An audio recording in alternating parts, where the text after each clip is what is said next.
My phone rang just as I was hanging off a steel beam in the middle of a factory. It was one of those days where the sun felt like it was trying to burn a hole through your back. I was mid-installation on a high-voltage panel when the name lit up on my screen. Greg, neighbor. Greg never called me during work hours. We were weekend cordial at best. Coffee on Sundays, maybe a game once in a while, but not midday call kind of close. I answered, still catching my breath. "Something wrong, Greg?" There was a pause, then 3 sentences that made my blood run cold. "You need to come home. There's a U-Haul parked in front of your house. 3 guys are moving stuff out, and Rachel is the one giving them orders." I froze, sweat dripping down my back, but I felt ice in my chest. Greg's voice dropped lower, like he didn't want anyone to hear him. "I thought maybe you were moving and forgot to mention it, but they're carrying out your leather couch, your big screen." "I don't think this is a normal move, man. I don't even remember climbing down from the beam.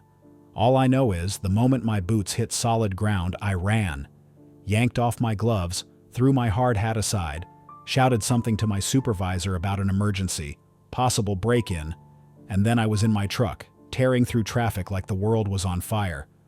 My head was spinning. None of it made sense. Rachel hadn't said a word.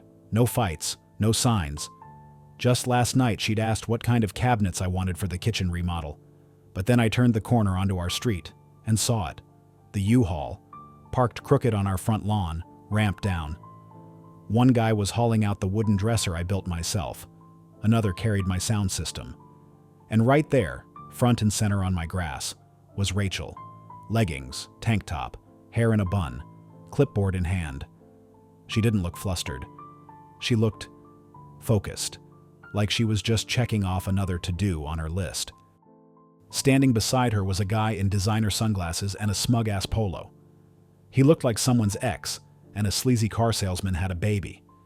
And he was barking orders at the movers, from my front porch. I didn't even park. I slammed the brakes, flew out the door, and stormed toward him. I didn't say her name. I didn't shout. I walked straight up to the guy. "What the hell are you doing in my house?"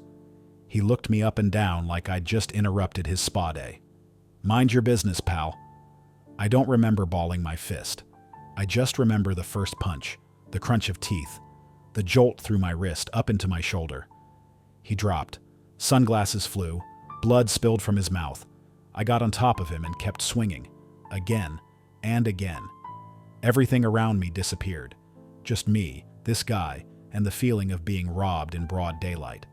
I pulled out my phone, hand still shaking. 911. Someone's trying to move stuff out of my house. I've detained one. Send someone. Now. Right after I hung up, I heard a scream. "Mike, what the hell are you doing? Get off him!" Rachel rushed over, shoved me off, dropped to her knees beside him, dabbing at his bloody face like he was some poor victim.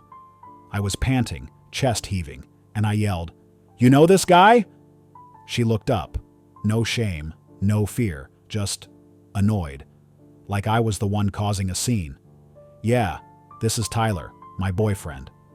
Everything went silent, not because I was shocked, but because something inside me just went cold. I don't even know how many more times I kicked Tyler. All I know is the cops showed up and pulled me off him. A few minutes later, Lily got home. She stopped on the sidewalk, took in the whole scene. Her mom, some strange guy, cops, nosy neighbors watching from their porches. She looked at me, then looked at her mom, and then, in a voice way too calm for a teenager, she said, "Oh, so that's the Tyler you've been talking about?" When the cops showed up, I was still standing there, breath ragged, knuckles bleeding, shirt clinging to my back with sweat, and whatever was left of a rage I never knew I was capable of. They stepped in, pulled me off Tyler, helped him to his feet. His face was swollen, one eye already puffing up. But the way he looked at me, it wasn't fear. It was fury, like he was mad that I'd interrupted his little victory lap. One of the officers turned to Rachel. "Ma'am, is this man your husband?" She nodded. "And you're moving belongings out of the house?" "I'm just taking my half," she said, like that was the most reasonable thing in the world. The officer let out a long, tired sigh. "Ma'am, You can't remove property from a shared marital residence without a court order. That can be considered theft. Rachel froze, just for a second. What? You're serious? Half of this stuff is mine. Maybe, but the law doesn't work that way. Without a judge's ruling, you don't get to divide property on your own terms. Her mouth hung open, and I swear to God, in 17 years together, I'd never seen her this unglued. Not out of guilt, but because someone had just told her no, and that wasn't something she was used to hearing. The cop turned to the movers. Put everything back inside. They shrugged and started hauling furniture back in. Rachel stomped her foot like a child. This isn't over. I looked at her dead in the eye. Oh, sweetheart. It's just getting started. Once things started to settle, I turned and saw Lily still standing on the lawn like a statue. I motioned for her to come over. She did, but she wouldn't meet my eyes. I asked, low and steady, each word heavy. How long have you known about this? 6 months, maybe more. I nodded. Each nod felt like a cut. And you didn't say anything? I looked at my daughter, 16 years old enough to know what fear is, and clearly old enough to pick sides. You think Tyler's a better man than your father? She hesitated, then answered like she was reciting a Pinterest quote. Mom said, she and Tyler are soulmates. That life just pulled them apart, but they were always meant to be together. I turned away. I didn't trust myself to speak. Behind me, Rachel spoke with the tone of someone discussing a real estate deal. We need to sit down and divide everything fairly. I think we should split it all. The house, the accounts, the furniture. If something can't be divided, we'll sell it. She wasn't looking at me like someone who spent 17 years beside me. She looked at me like a terminated business partner. What exactly are you trying to take? I asked, voice hollow. What's mine? Half. We built this life together. I laughed. Half. She thought this was fair. I worked 60 hours a week, paid off the mortgage, rewired the damn house outlet by outlet, and she went to spas. Then logged onto Facebook to reconnect with her soulmate. That afternoon, her parents showed up, Susan and Robert. They didn't ask about me, didn't ask why the police were there, didn't ask if Lily was okay. Robert glanced at me, gave me a nod like I was a doorman, then turned to Rachel. You all right? I'm fine. Mike just overreacted. I had everything planned out peacefully. I looked at him. You think this is normal? Susan cut in, voice cool as ice. Mike, we've always believed Rachel deserved more. She gave up her youth for a life that was far too ordinary. I looked at them, then at Lily. She said nothing, no defense, no argument, just silent complicity. I didn't say another word. I walked into the living room and sat down. My knuckles were swollen, throbbing. My wedding ring felt like a weight welded to my hand. I slipped it off and placed it on the coffee table, the one I once imagined passing down to Lily someday. And I knew, right then and there, I was no longer the man of this house, and I sure as hell wasn't going to beg anyone to keep me in it. I didn't sleep that night, not because I was angry, though maybe I should have been, but because my mind was terrifyingly clear. There's something strange about pain. Once it hits a certain threshold, it stops burning. It freezes you. And in that cold, I started planning. The next morning, I walked into Daniel's office, my high school buddy, and conveniently, the best divorce lawyer in town. We used to play football together back in the day, and just last year, I'd rewired his entire house for free. I didn't call ahead. I just showed up. His secretary took one look at me, stood up, and led me straight in. Daniel looked up from his laptop. Jesus, Mike, you look like you got hit by a truck. Not far off, I said quietly. I need your help. I told him everything, no filter. From the U-Haul to, this is my boyfriend. From Lily's look of betrayal to Rachel's parents acting like I was never part of their family. Daniel didn't interrupt once. And when I was done, he said, we're filing today. Everything after that moved as fast as Rachel trying to clean out the house. Emergency divorce filing. Motion for a temporary hearing to freeze all assets. on grounds that the opposing party attempted to illegally transfer shared property. Daniel prepared like he was walking into a war he already knew he'd win. I left his office and drove straight to the bank. I handed the teller, Brenda, my ID. I'd like to withdraw the full amount from our joint account. She glanced at the screen, then looked up a little nervously. Current balance is $22,963.23. Would you like to withdraw all of it? I paused, then said, No, leave $37 down. She raised an eyebrow. Why that amount?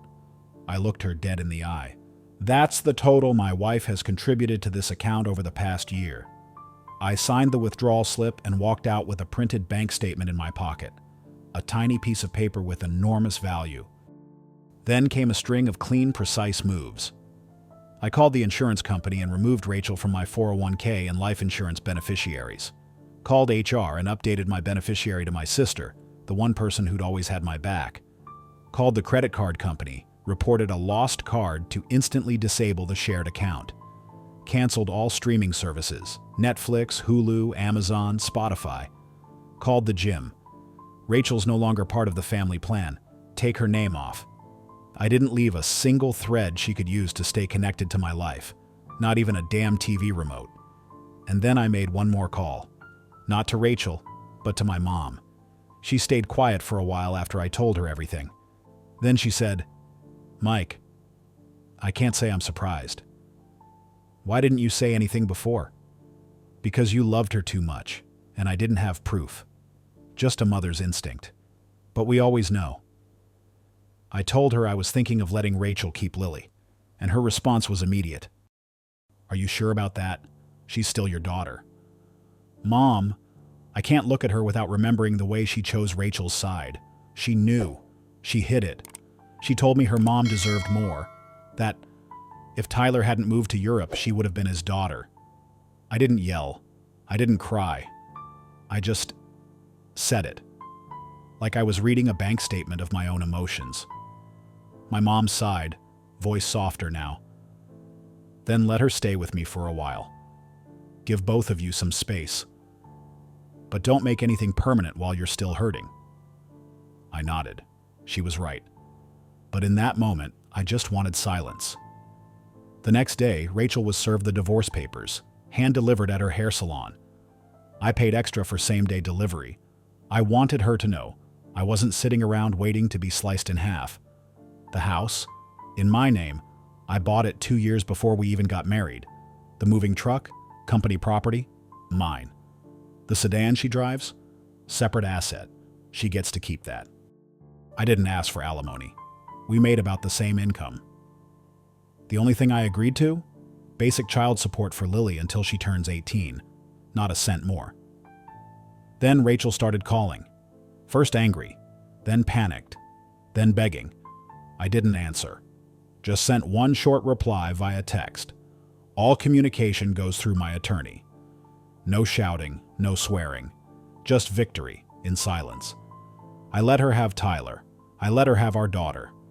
I only took back the one thing I actually needed, my peace. 2 weeks later, the first hearing took place. I showed up early, wearing the cleanest suit I still owned. Freshly shaved, hair combed neatly. Not to impress anyone, just to remind myself that I was still a man with worth, with discipline, and with dignity. Daniel was already seated in the front row, arranging his files like he was prepping for a keynote. He didn't say much, just nodded. We'd gone over the strategy a dozen times. Everything was locked in.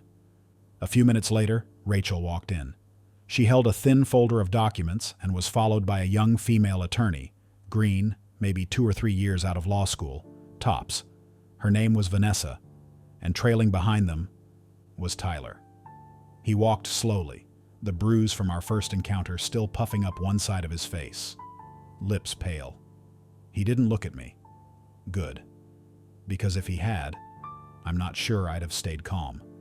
Lily came in last, with Susan and Robert. She didn't look my way. Just walked straight to the other side and sat next to her mother. I wasn't surprised, but damn, my chest still felt like it weighed a ton. The judge entered, called out the names, and began the hearing. Vanessa stood up right away, voice a little shaky but trying to sound firm. Your Honor, my client requests an equitable division of assets, including the marital home, retirement accounts, and spousal support from her ex-husband. Daniel didn't flinch. He waited for his turn. When it came, he calmly opened one folder.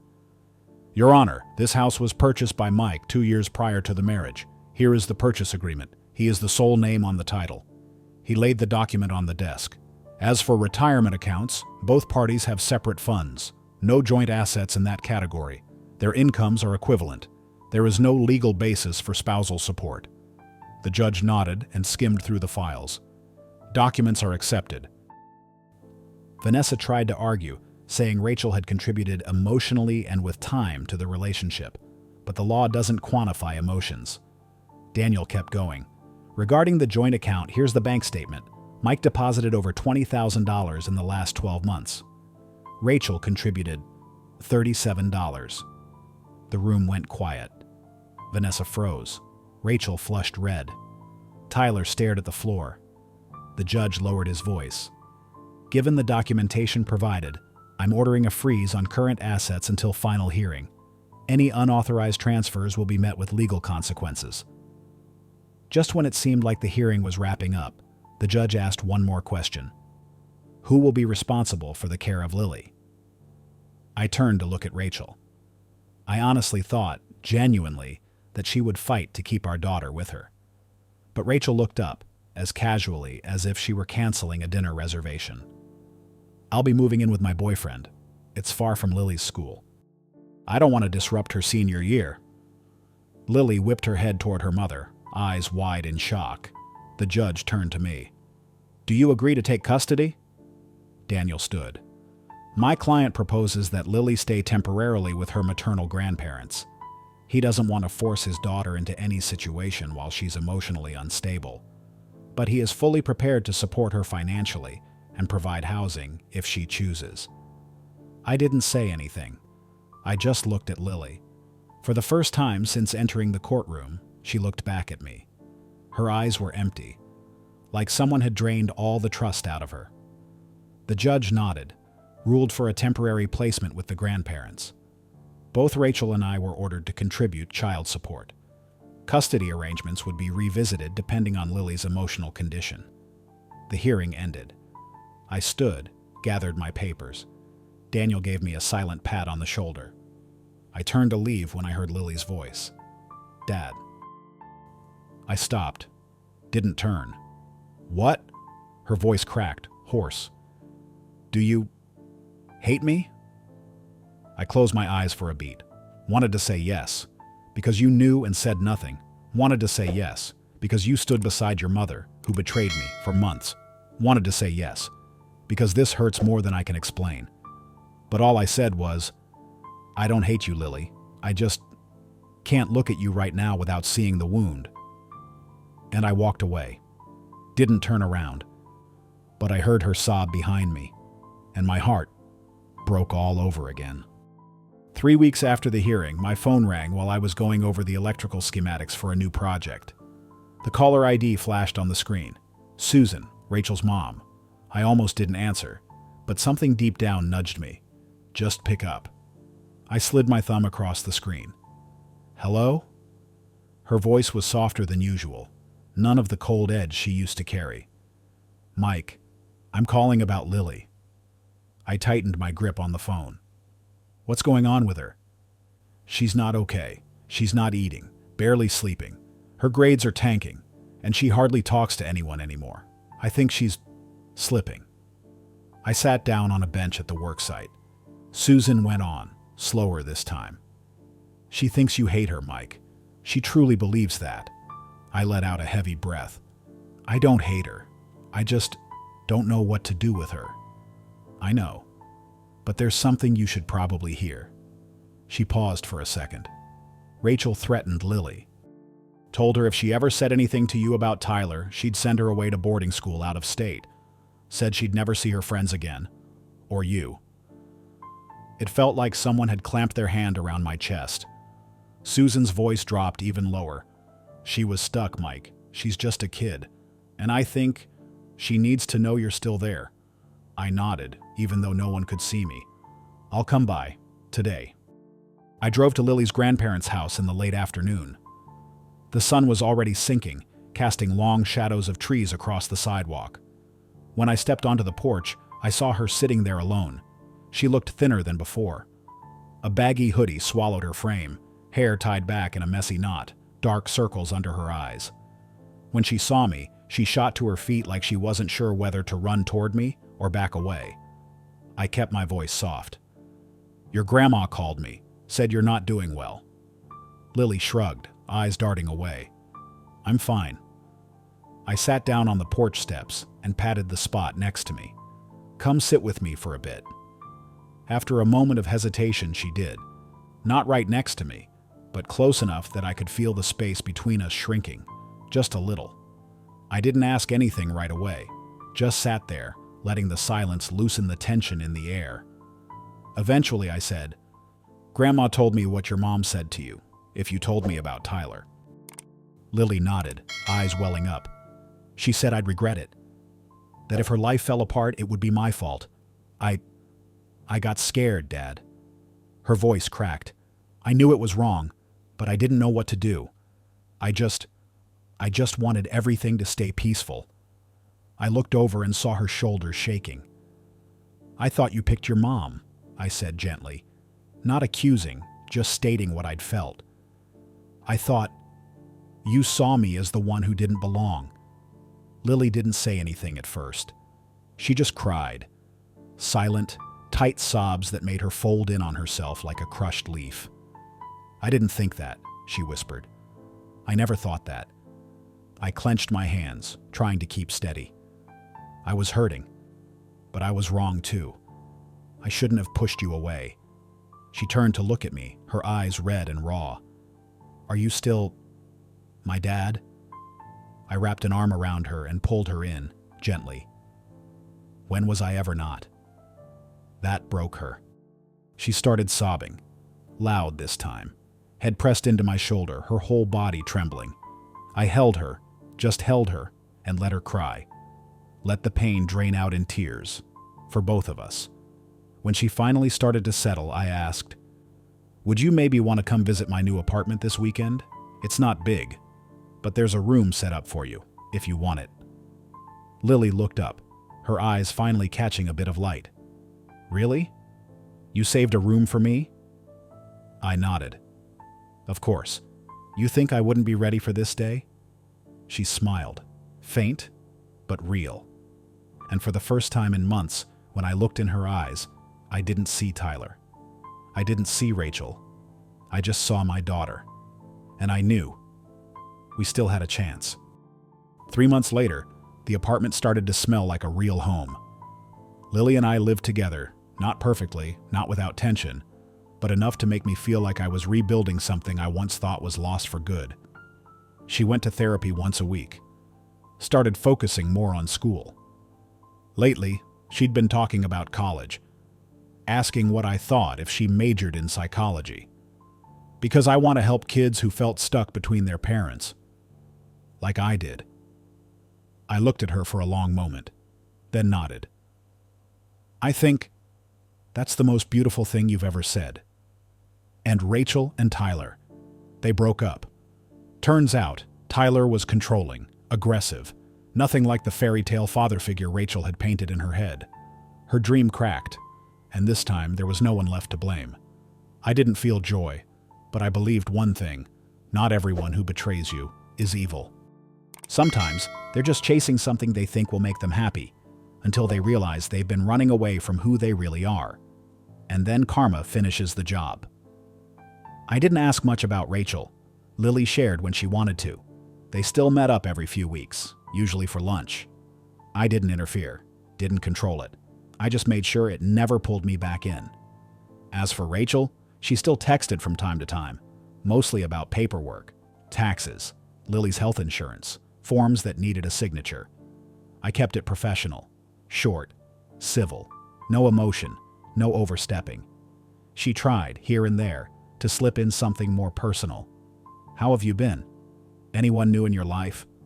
We had some good memories, didn't we?" I never replied to those. I'd learned a hard but priceless truth. Some doors close not to make you mourn. but to protect your peace. I was wrong once, letting anger win, pushing my daughter away. Back then, I thought I was punishing her by leaving her with her mom. I thought maybe it would wake her up. But now I know. Loving a child isn't about teaching them a lesson.